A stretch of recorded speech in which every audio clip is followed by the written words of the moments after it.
Desa Marukangan, Kecamatan Sandaran, Kabupaten Kutai Timur, Provinsi Kalimantan Timur, sekitaran tahun 2019.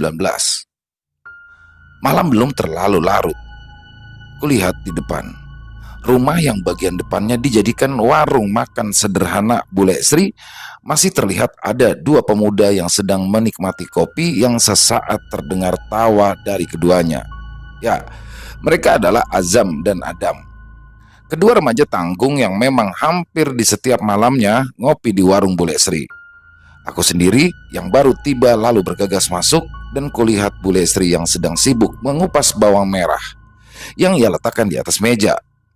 Sedangkan Pak Lek Karman, suami Bule Sri, terlihat sedang tiduran di lantai yang beralaskan tikar di depan televisi. Aku pun lalu duduk di kursi kosong yang ada di depan Bule dan langsung membantu mengiris bawang merah yang sedang dikupas Bule Sri. Sesaat kemudian, keluar dari dalam kamar anak remaja perempuan yang baru saja kelas 2 SMP, yaitu Izi. Ya, Izi sendiri merupakan anak Bule Sri dan Pak Lek Karman yang juga keponakanku. Izi yang melihatku pun langsung bergegas menghampiriku. Ada Mbak Diana, disusul dengan senyum manis yang mengembang di pipinya. Belum sempat aku menjawab sapaannya, Izi pun lanjut berkata, "Mbak, anterin aku ke toko Sinar Jaya yuk." "Emangnya mau beli apaan sih?" tanyaku pada Izi. "Roti," jawab Izi cepat. "Malam-malam kok cari roti, besok pagi aja. Toh itu di rak dagangan ibumu juga banyak," jawabku sambil memberikan alasan karena aku sendiri malas keluar malam itu. "Roti tawar, Mbak," tegas Izi. Ya, aku pun baru mengerti jika yang Izi maksud adalah pembalut. Toko Sinar Jaya sendiri sebenarnya jaraknya tidak jauh dari rumah kami, hanya berjarak sekitar 5 rumah dan 2 petak tanah kosong yang dimana rumahku sendiri tepat bersebelahan dengan rumah Izi. Aku yang pada akhirnya tahu jika keponakanku itu benar-benar membutuhkan roti yang ia maksud di malam itu juga, dengan sedikit malas aku beranjak dari tempat duduk untuk segera mengantarkannya ke toko Sinar Jaya. "Kita jalan kaki apa naik motor, Mbak?" tanya Izi sambil memakai jaket jeans kesayangannya. "Bawa motor aja ya, biar cepet," jawabku yang lalu berjalan ke depan. Lanjut, Izi pun menyusul dari belakang dan menuju garasi yang ada di samping warung untuk mengeluarkan sepeda motor miliknya. Aku yang berdiri di depan warung dan berada tepat di tepi jalan pun tiba-tiba saja merasakan bulu-bulu halus di pori-poriku berdiri.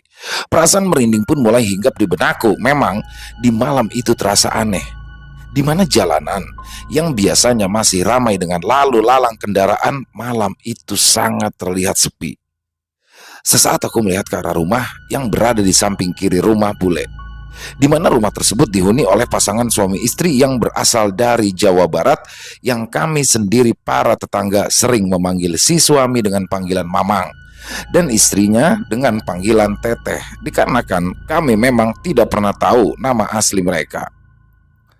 Di tanah kosong samping kiri rumah pasangan orang Sunda itulah aku melihat sosok berbulu hitam yang sangat besar dengan mata besar berwarna merah menyala yang tingginya melebihi genteng rumah pasangan itu. Meski melihat penampakan atau bersinggungan dengan sosok gaib bukanlah hal yang baru bagiku, ya semua dikarenakan suamiku sendiri adalah orang yang suka akan hal-hal yang berbau klinik. Akan tetapi, penampakan sosok genderuwo malam itu sedikit membuatku takut karena aku sendiri baru kali ini melihat sosok genderuwo sebesar itu. Sesaat aku pun memalingkan pandanganku dan mencoba melihat ke arah Izi yang sedang berusaha mengeluarkan sepeda motornya dibantu oleh Azam. Aku pun langsung memanggil Izi yang kemudian mendekat ke arahku, sedangkan Azam sendiri masih berusaha mengeluarkan motor karena memang banyak sekali kardus yang menghalanginya. "Ada apa, Mbak?" tanya Izi. "Kamu penakut gak?" tanyaku balik. Lumayan sih, Mbak. Memangnya kenapa?" "Tapi kamu janji ya, jangan teriak ya," ucapku sambil sedikit berbisik sambil jari telunjukku diarahkan ke arah genderuwo itu berada. Seketika Izi yang melihat sosok genderuwo itu pun langsung menjerit dengan kencang, yang kemudian berjongkok sambil menutupi wajahnya. Sontak teriakan Izi mengejutkan semuanya. Bahkan, teriakan Izzy pun sampai membangunkan Pak Lekarman yang sedari tadi tiduran saja di depan TV lalu bergegas keluar untuk melihat apa yang sudah terjadi. Sedangkan aku sendiri langsung mendekap Izzy dan berusaha menenangkannya. Meski sudah cukup lama kami berusaha menenangkan, tetap saja Izzy terus menangis bahkan ketika sudah berada di dalam kamar. Sedangkan aku sendiri pun ditanyai Pak Lekarman tentang apa yang sebenarnya terjadi. Di sini aku pun lalu segera menceritakan soal sosok genderuwo yang baru saja kami lihat. Dalam batin aku menyesal. Kenapa tadi aku memberitahukan Izzy tentang penampakan sosok itu? Pada akhirnya, aku dan Izzy yang tadinya berniat membeli pembalut itu pun kami batalkan. Singkat cerita, malam itu pun berlalu dan berganti dengan pagi. Aku yang baru saja membuka pintu dan keluar dari rumah untuk menikmati hangatnya mentari pagi pun melihat Izzy yang kala itu sedang menyemur pakaian. Aku pun lalu mendekatinya.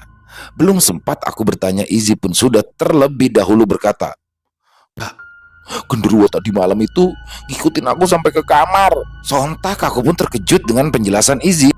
Sedangkan aku sendiri masih sangat ingat jika tadi malam ketika Izzy menjerit, sosok genderuwo itu pun sudah tidak terlihat lagi. "Ya udah, nggak apa-apa. Sekarang udah pergi kok," sautku untuk menenangkan Izzy yang masih terlihat raut ketakutan di wajahnya. Aku sedikit lega. Setidaknya Izzy tidak sampai kenapa-napa karena sudah melihat penampakan tadi malam. Setelah perbincangan singkat itu, aku pun langsung kembali masuk ke dalam rumah dan langsung menelpon Mas Daing, suamiku. Ya, memang sudah 3 hari ini suamiku ada kerjaan di luar daerah dan harus menginap di sana.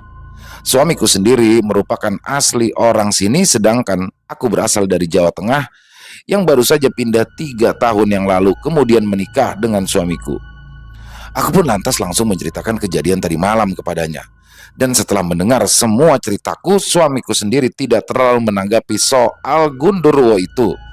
Dia hanya bertanya bagaimana keadaan Izzy yang sempat ketakutan karena melihat penampakan semalam. Sebenarnya tak heran kalau Mas Daing tidak terlalu menanggapi ceritaku soal penampakan genderuwo tadi malam itu dikarenakan di sini sendiri masih jarang sekali penduduk. Jarak antar rumah warga pun berjauhan dan sebagian besar wilayah sini masih hutan belantara.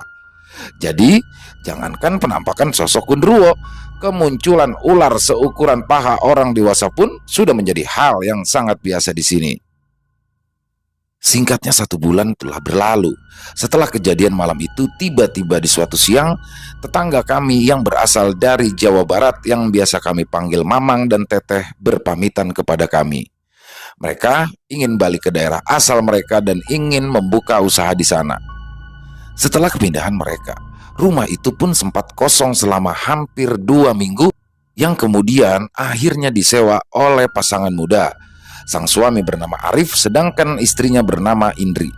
Mereka mempunyai 1 anak yang masih bayi kisaran umur 8 bulan yang bernama Zahra. Mereka berdua adalah orang asli Jawa Timur yang kemudian pindah ke sini karena Arif sang suami bekerja di sini. Arif sendiri bekerja sebagai mandor yang kebetulan mendapatkan proyek pembangunan jembatan di daerah sini. Sedangkan Indri sendiri sebagai ibu rumah tangga. Di minggu-minggu awal mereka menempati rumah itu, semua baik-baik saja. Bisa dibilang, perilaku sosial mereka terhadap tetangga juga baik. Hampir setiap harinya ketika Arif berangkat ke proyek, Indri yang selesai mengerjakan pekerjaan rumah pun ikut ngumpul bersama di warung Bule Sri.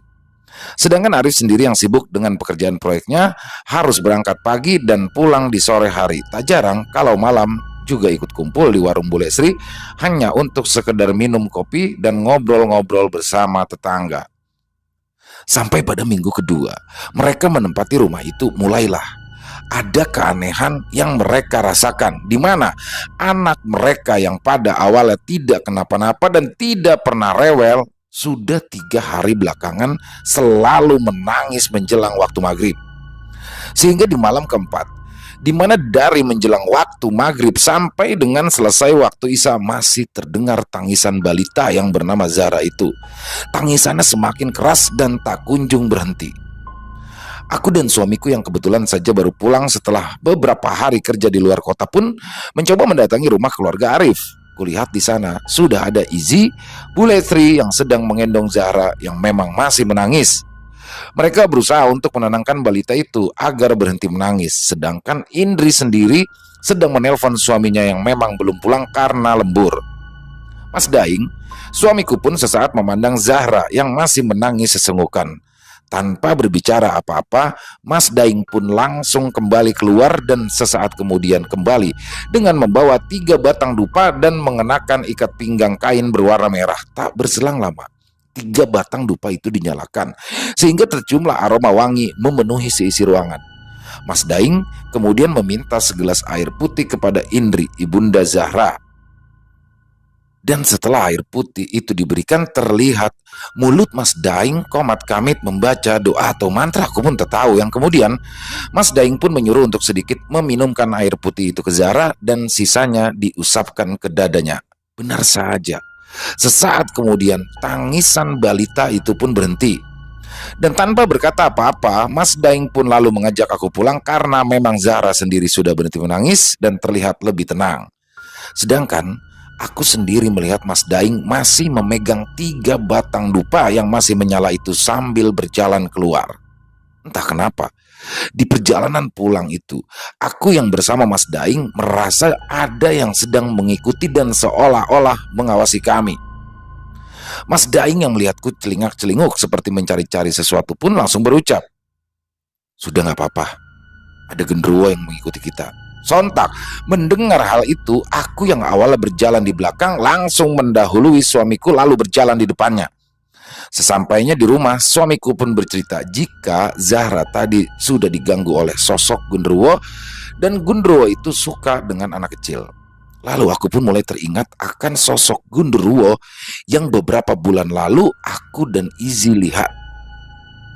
Aku pun lalu di sini bertanya kepada Mas Daing, apakah mungkin itu adalah genderuwo yang aku dan Izzy lihat beberapa bulan yang lalu? Bisa jadi. Dan genderuwo itu sekarang ada di sini loh, ucap Mas Daing sambil tertawa, yang kemudian ia pun lanjut berkata kalau sosok genderuwo itu ingin ikut tinggal di sini. Aku waktu itu tidak menanggapi ucapan Mas Daing suamiku karena aku anggap dia hanya bercanda. Sampai suatu malam, aku yang sebelum tidur hendak ke kamar mandi, tiba-tiba dikejutkan dengan sosok besar berbulu hitam itu sedang berdiri tepat di depan kamar mandi. Ya, sosok itu adalah genderuwo yang kemarin tinggal di rumah Arif dan yang pernah aku lihat beberapa bulan yang lalu. Meski sedikit terkejut, tapi di sini aku masih mencoba untuk bersikap tenang waktu itu dikarenakan ia tidak menampakkan mata merah serta taring yang tajam seperti beberapa bulan yang lalu. Aku benar-benar heran. Bagaimana sosok ini bisa ada di rumahku dikarenakan rumah yang aku tempati sebelumnya ini sudah diberikan pagar gaib oleh suamiku. Lalu, sampai pada akhirnya aku pun ingat ucapan Mas Daing beberapa hari yang lalu yang mengatakan jika sosok genderuwo yang sebelumnya tinggal di rumah Pak Arif ingin ikut tinggal di rumahku bersama kami. Aku pun sesaat membatalkan niatku untuk ke kamar mandi dan menunda hajatku sesaat. Yang kemudian aku pun langsung menemui suamiku yang kebetulan saat itu sedang berada di ruang tengah menonton televisi. Aku pun lalu menceritakan soal sosok genderuwo yang tadi baru saja aku lihat di depan pintu kamar mandi. Di sini suamiku hanya tersenyum dan berkata, "Tidak apa-apa, biarkan saja dia tinggal di sini bersama kita. Toh dia tidak mengganggu kita kok." Jelas Mas Daing kepadaku. Meski pada awalnya aku keberatan, tapi pada akhirnya aku pun mulai bisa menerima kehadiran genderuwo itu. Bahkan kami memberikan nama panggilan yaitu Kliwon. Aku yang mulai terbiasa pun seakan tidak pernah merasa terganggu akan kehadiran Kliwon. Walaupun sesekali aku jengkel dengan kehadirannya yang suka tiba-tiba bahkan sesekali menampakkan wajahnya yang mengerikan kepadaku. Pernah suatu ketika aku melihat ia yang tadinya hanya berdiri di sudut ruang dapur tiba-tiba saja memperlihatkan mata merahnya yang besar dan taring yang tajam. Aku yang sedikit terkejut pun langsung marah dan bilang ke suamiku untuk segera mengusir Kliwon dari rumah kami. Akan tetapi, lagi-lagi Mas Daing suamiku pun mampu menenangkanku dan memberikan penjelasan kepadaku kalau Kliwon hanya ingin bercanda saja.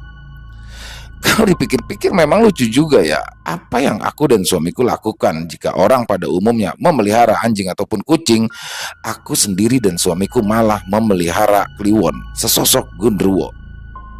Setelah hampir 2 bulan berlalu, Setelah Kliwon tinggal bersama kami, aku pun yang waktu itu baru saja dinyatakan positif hamil oleh dokter dan usia kehamilanku diperkirakan baru berusia 5 minggu harus ditinggal pergi keluar kota oleh suamiku.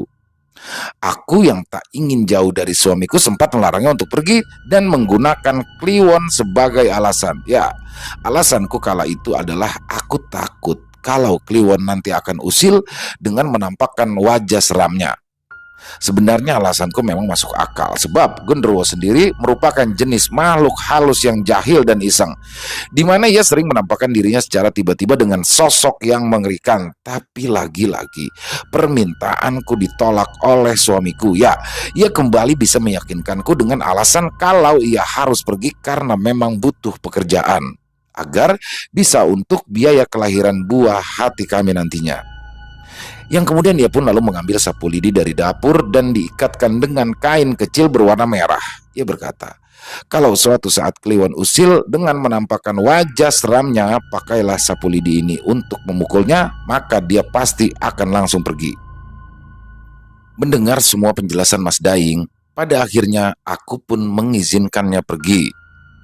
Dan setelah beberapa hari Mas Daing pergi, benar saja Kliwon mulai memperlihatkan kejahilannya, di mana waktu itu hampir menjelang maghrib, aku yang hendak menutup jendela melihat Kliwon sedang berdiri di pojok ruangan dengan posisi menghadap tembok membelakangiku. Aku yang sesekali ingin mengusilinya dengan melemparkan kemoceng yang tadinya tergantung di dinding, tiba-tiba justru dikejutkan ketika Kliwon berbalik dengan memperlihatkan kedua matanya yang besar berwarna merah dan gigi taring yang tajam menyeringai. Entah kenapa waktu itu aku yang berniatan ingin bercanda dengannya justru marah dan segera bergegas mengambil sapu lidi. Dan benar saja apa yang dikatakan suamiku, Kliwon yang melihatku sedang marah dengan membawa sapu lidi di tangan kananku langsung saja menghilang. Sakti juga sapu lidi, sampai Kliwon saja takut, gumamku dalam hati sambil tersenyum puas. Setelah kejadian itu, beberapa hari Kliwon pun tidak menampakkan dirinya. Aku malam itu yang hendak tidur mulai kepikiran, apa mungkin Kliwon benar-benar pergi dari sini? Akan tetapi nyatanya perasaanku salah. Di malam itu, tepat tengah malam, aku yang terbangun karena ingin ke kamar mandi, tiba-tiba mendengarkan suara cekikikan seperti orang tertawa. Aku yang awalnya mengira mungkin itu adalah suara orang yang sedang berkumpul di warung Bule Sri, tapi ketika aku keluar dari kamar dan kulihat jam dinding di tembok ruang tengah sudah menunjukkan pukul 12:30 malam. Aku pun mulai berpikir kalau itu bukanlah suara dari warung Bule Sri, dikarenakan warung Bule Sri sendiri biasanya hanya buka sampai dengan jam 10 malam. Aku semakin penasaran dengan suara cekikikan wanita itu yang terdengar semakin jelas. Aku pun mencoba mendengarkan dengan seksama dari mana suara itu berasal, dan ternyata suara itu berasal dari samping rumahku. Aku yang penasaran malam itu pun mencoba mengintip dari jendela kaca, namun aku tak dapat melihat apa-apa, seakan-akan tertutup sesuatu. Aku yang masih penasaran dikarenakan di samping rumahku sendiri terpasang lampu penerangan yang seharusnya kalau aku melihat dari jendela dalam rumah, aku bisa melihat keadaan di luar. Aku pun pindah ke jendela yang sebelahnya, tapi lagi-lagi aku tak bisa melihat apa-apa, hanya gelap. Tapi dari balik jendela, aku mencium aroma yang tak asing, ya, aroma Kliwon. Sedikit penjelasan, jika Genderuwo sendiri memiliki bau yang sangat khas. Aku pun waktu itu menduga kalau Kliwonlah yang sedang berada di balik jendela luar. Tapi yang justru membuatku penasaran adalah suara tawa perempuan tadi. Sedangkan aku sendiri tahu jika Kliwon tidak pernah mengeluarkan suara tawa seperti itu. Meski dengan perasaan sedikit takut, akhirnya aku lalu memutuskan keluar rumah dan melihat ke samping rumah. Dugaanku benar, ternyata Kliwonlah yang sedari tadi menutupi jendela dari luar dengan badan hitamnya yang penuh bulu, sehingga aku tak dapat melihat keadaan di luar dari dalam jendela. Tapi bukan kehadiran Kliwon yang membuatku terkejut, akan tetapi sosok wanita berambut panjang dengan pakaian putih lusuh yang duduk di atas pohon mangga. Itulah yang membuatku terkejut, ya. Ternyata suara tawa cekikikan yang mengerikan itu berasal dari kuntilanak yang sedang duduk di dahan pohon mangga yang berada di samping rumahku. Di samping rumahku sendiri memang terdapat 2 pohon mangga yang berukuran lumayan besar. Sesaat tubuhku terasa kaku karena melihat sosok kuntilanak yang sangat menyeramkan dan suara tawanya yang semakin menambah rasa horor di malam itu. Entah bagaimana, aku pun tiba-tiba kembali teringat akan sapu lidi yang diberikan oleh suamiku. Aku di sini berpikir, jika Kliwon saja takut dengan sapu lidi itu, apalagi cuma kuntilanak sialan ini. Aku pun bergegas masuk ke dalam rumah dan mengambil sapu lidi peninggalan Mas Daing. Dengan sapu lidi di tanganku, ditambah ada Kliwon saat itu, seakan rasa takutku hilang berganti dengan rasa percaya diri akan mampu mengusir sosok kuntilanak tersebut. Aku pun segera berjalan keluar rumah dan kulihat sosok kuntilanak itu masih bertengger di pohon mangga. Dengan keberanian penuh, aku mendekat ke pohon mangga tempat kuntilanak itu bertengger sambil mengacungkan sapu lidi yang aku bawa. Tapi aneh, kuntilanak itu bukannya menghilang, malah suara tawanya semakin keras memekakan telinga. Aku benar-benar heran menengok ke arah jendela di mana Kliwon tadi berdiri, tapi aku sangat terkejut karena Kliwon sudah tidak ada lagi di sana. Sontak rasa percaya diri dan keberanianku pun runtuh bersama menghilangnya Kliwon. Aku yang sadar jika sapu lidi yang kubawa ternyata tidak mampu untuk menakut-nakuti sosok kunti itu, pun langsung berlari masuk ke dalam rumah.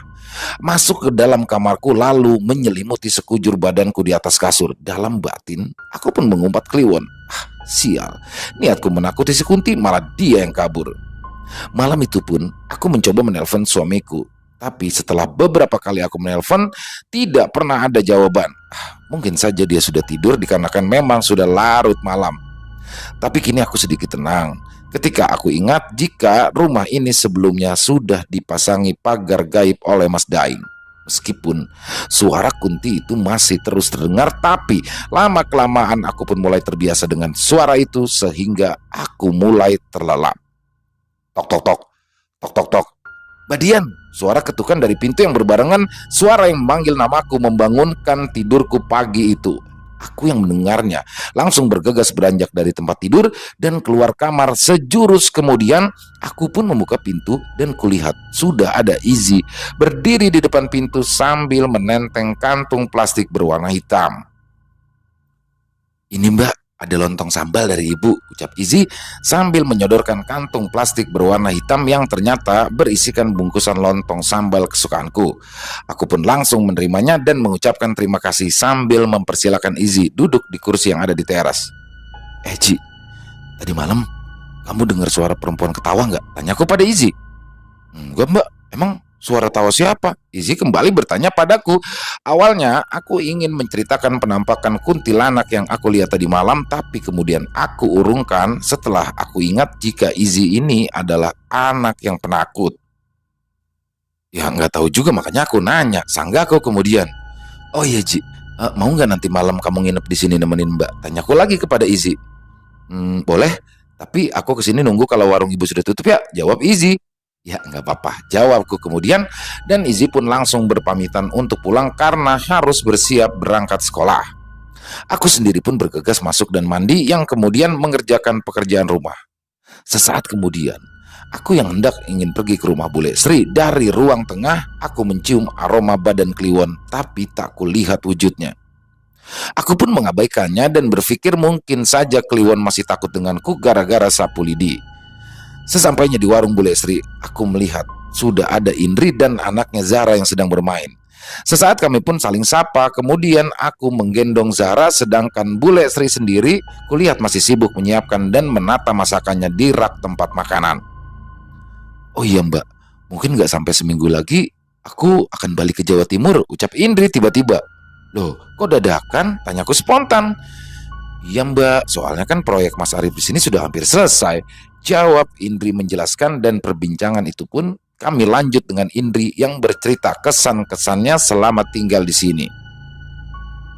Ia pun menjelaskan kalau sebenarnya ia betah tinggal di sini walaupun bisa dibilang tempat tinggal kami sendiri lokasinya terpencil dan masih jarang penduduknya. Akan tetapi, sikap kami dan para tetanggalah yang membuat Indri merasa nyaman selama tinggal di sini, walaupun terkadang kalau malam hari ia masih susah tidur karena melihat penampakan sosok makhluk halus yang belum pernah ia lihat sebelumnya. Indri pun lanjut bercerita kalau pernah di suatu malam ia melihat sekelebat bayangan sesosok anak kecil yang berlarian di area dapur. Tapi setelah ia coba memastikan dan melihatnya, ia tak menjumpai sosok anak kecil itu. Indri pun lanjut bercerita kalau pernah juga di suatu sore ketika ia hendak membakar sampah di belakang rumah, samar-samar ia mendengar seseorang memanggil-manggil namanya. Tapi setelah ia mencari dari mana suara itu berasal, tak ada orang lain di sore itu. Mendengarkan semua cerita Indri, kala itu aku pun mencoba menenangkannya. Aku berkata kalau semua itu adalah hal yang sangat lumrah di sini dikarenakan di wilayah Kutai Timur sendiri masih jarang penduduk dan sebagian besar masih berupa hutan belantara yang belum pernah terjamah oleh manusia. Tentunya di sini selain banyak ragam jenis flora dan fauna, banyak juga jenis sosok-sosok makhluk halus yang tinggal juga di daerah sini. Mendengarkan penjelasanku itu, Indri pun tersenyum dan lanjut bertanya, Mbak Dian sendiri apa juga pernah melihat penampakan selama tinggal di sini? Aku yang mendengar pertanyaan Indri pun ikut tersenyum lalu menjawab, sering. Mendengar jawabanku itu, Indri pun terlihat kaget yang kemudian lanjut bertanya, sosok apa aja Mbak yang Mbak pernah lihat? Di sini aku tidak mau membuat Indri takut dan tidak menceritakan peristiwa apa saja dan penampakan apa saja yang pernah aku lihat selama di sini. Aku hanya menjawab kalau banyak penampakan sosok makhluk halus yang pernah aku lihat, tapi tidak bisa aku ceritakan. Sampai pada akhirnya, obrolan kami di warung Bule Sri hari itu pun harus kami akhiri ketika Zahra menangis karena haus dan ingin dibuatkan susu formula. Aku sendiri pun juga berpamitan pulang ke Bule Sri dan hendak tidur siang. Waktu pun terasa cepat berlalu. Jam kala itu sudah menunjukkan pukul 8:30 malam. Aku yang teringat kalau tadi pagi sudah janjian dengan Izzy kalau malam ini dia akan menginap di rumahku pun segera bergegas mendatangi rumahnya karena aku khawatir jika Izzy nanti lupa dengan janjinya. Sesampainya di depan warung sederhana itu, aku lihat di warung Bule Sri yang masih ramai dengan pembeli, di mana ada 3 orang bapak-bapak dan 2 pemuda tanggung. Ya, itu adalah Azam dan Adam yang memang selalu nongkrong di sana di setiap malamnya. Aku pun lalu bergegas masuk dan kulihat Bule Sri yang sedang mengaduk kopi yang baru selesai ia buat. Izzy di mana, Le? Tanyaku. Terlihat Bule Sri yang sedikit kaget dikarenakan ia tidak melihatku masuk dan tiba-tiba sudah ada di belakangnya. Itu di kamar, jawab Bule Sri sambil membawa segelas kopi yang baru saja dibuatnya untuk diantarkan ke pelanggan. Aku pun segera berjalan menuju kamar Izzy dan mengetuk pintu kamarnya sambil memanggil-manggil namanya. Izzy yang mendengar suaraku pun bergegas membuka pintu. Mbak Dian, ada apa ya? Tanyanya. Loh, katanya mau nginep di rumahku. Jadi enggak? Ucapku mengingatkan. Iya Mbak, maaf, lupa, jawabnya sambil tersenyum. Ia pun lalu kembali masuk ke dalam kamar yang sesaat kemudian kembali keluar dengan menggenggam ponsel di tangannya. Aku dan Izzy pun segera berpamitan kepada Bule Sri yang waktu itu sedang mencuci gelas bekas kopi pembeli di warungnya.